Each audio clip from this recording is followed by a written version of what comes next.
Comment est né le collectif D'accord de ne pas être d'accord? Alors, été 2014, ambiance difficile à Bruxelles, comme un peu partout en Europe, les manifestations voient le jour et réagissent assez violemment par rapport au nouveau conflit israélo-palestinien. Et à l'initiative d'un ami, je vais à Paris, où une jeune fille, toute jeune fille, une étudiante en médecine, a décidé comme ça en une semaine, via la toile, de proposer une manifestation républicaine pour la paix. Et je trouve l'idée intéressante parce que c'est pour et pas contre. Et ce pour-là, c'est de relever un défi, de se faire rencontrer des gens ensemble, juifs, chrétiens, musulmans, athées, qui, malgré leurs différences, ont envie d'être ensemble et de marcher ensemble pour la paix.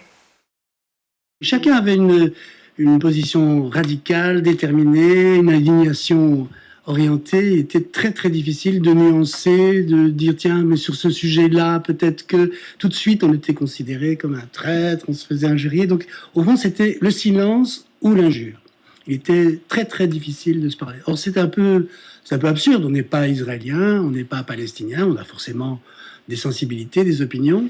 Mais il n'y a pas de raison qu'on ne puisse pas s'en parler, qu'on ne puisse pas, au contraire, jouer notre rôle d'Européens qui, au lieu de jeter de l'huile sur le feu, essayent plutôt de créer des ponts.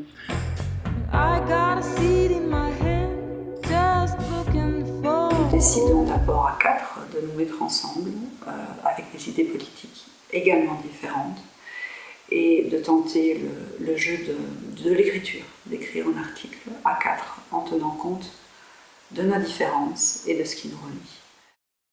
Nous soumettons ce texte à une trentaine de personnes du monde culturel associatif. Et cet article est publié dans le journal Le Soir, assez rapidement. Aujourd'hui, on est, je dirais, à la troisième activité de notre collectif. La première activité, on l'a faite au théâtre de Le Public, qui nous avait accueillis il y a quelques mois, où on a demandé à une série d'amis, à une série d'artistes, à une série d'acteurs publics de venir exprimer à travers l'art leur perception de la paix, leur perception de vivre ensemble. Ça a été un grand succès.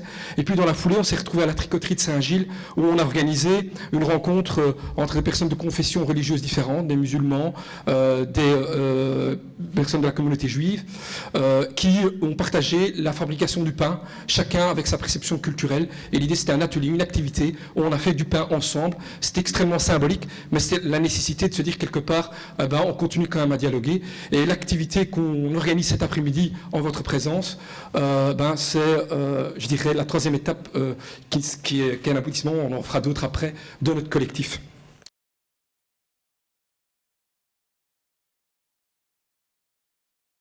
C'est une rencontre d'abord avec Latifa Ibn Ziaten, cette mère de famille qui a perdu son fils qui a été assassiné par Mohamed Merah en 2012. Voilà, donc ça c'était en France. Et voilà, et qui tient un discours républicain sur la laïcité, sur le vivre ensemble et aussi sur le pardon. Elle n'a pas de haine pour Mohamed Merah, elle essaye de comprendre et elle représente cet islam moderne et tolérant dont on n'entend pas assez souvent les voix aujourd'hui. Agnès Ben-Simon, le collectif s'appelle « D'accord de ne pas être d'accord ». Ça a l'air un peu compliqué. Expliquez-nous ça d'abord. Pas d'accord avec quoi et d'accord avec quoi? Oui, bien avec plaisir, je vais vous expliquer. C'est que nous pensons justement que toute la pensée des fondamentalistes rejette la diversité et veut imposer une pensée unique. Or, ce n'est pas ça qui se passe dans la réalité. Et nous voulons préserver, développer cet espace de dialogue et de rencontre, parce que pour nous, finalement, on préfère écouter les dissonances pour pouvoir y répondre et y réfléchir ensemble, et puis explorer plutôt les altérités que les identités dans lesquelles on veut nous enfermer chacun dans son petit ghetto. Le problème qu'il y a aujourd'hui, c'est sur le terrain. Il n'y a pas de mixité dans l'établissement scolaire. Il n'y a pas de chance pour cette jeunesse. Un jeune, il a du mal à réussir. Et c'est là qu'il faut tendre la main. Dans le panel des intervenants, les personnes viennent d'horizons différentes et n'ont pas nécessairement la même vision des choses, mais que le public puisse aussi s'exprimer et qu'on crée quand même, qu'on redonne à la parole son espace, parce que c'est ça qui manque et qui fait défaut aujourd'hui. Mettons-nous d'accord de ne pas être d'accord. La vérité se pose en s'opposant et elle est plurielle. Difficile d'être d'accord dans la peur et l'effroi. Tu n'apprends pas grand-chose d'une personne lorsqu'elle est d'accord avec toi. La connaissance vainc l'ignorance. Il y a un énorme travail à faire, tout le monde doit s'y mettre, et spécialement le politique en augmentant, malgré la crise, substantiellement les budgets de la culture, de l'encadrement, de l'éducation, et donner des cours ad hoc pour qu'on puisse se connaître, se comprendre, d'où on vient, qui on est et qui est l'autre. Je crains que l'ennemi soit en nous-mêmes.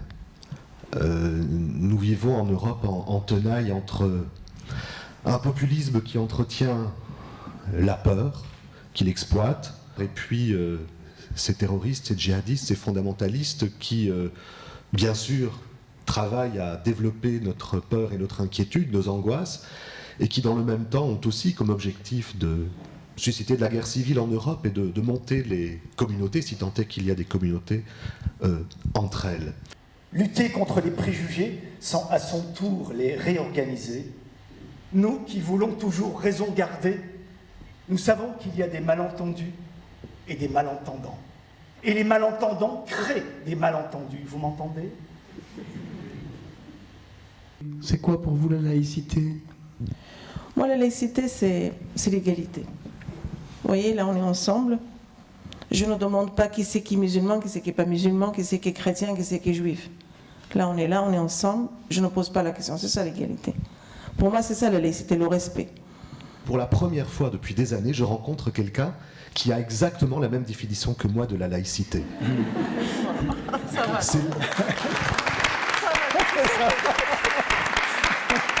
Quand on interroge les Belges et les autres sur ce qu'ils veulent comme société, ils se retrouvent bien sûr dans les valeurs de la laïcité.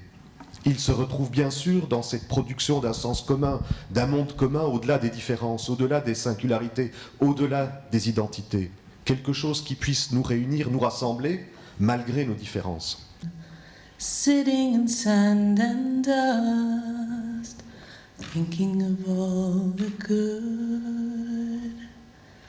And I remember his eyes that day. Thought it was all I wanted, and even now that he's far away, if I reach out enough, I can see the light in this dark of mine. I'm so sorry for all that's left. I will start over again. Digging, I'll do my best, coming through for good.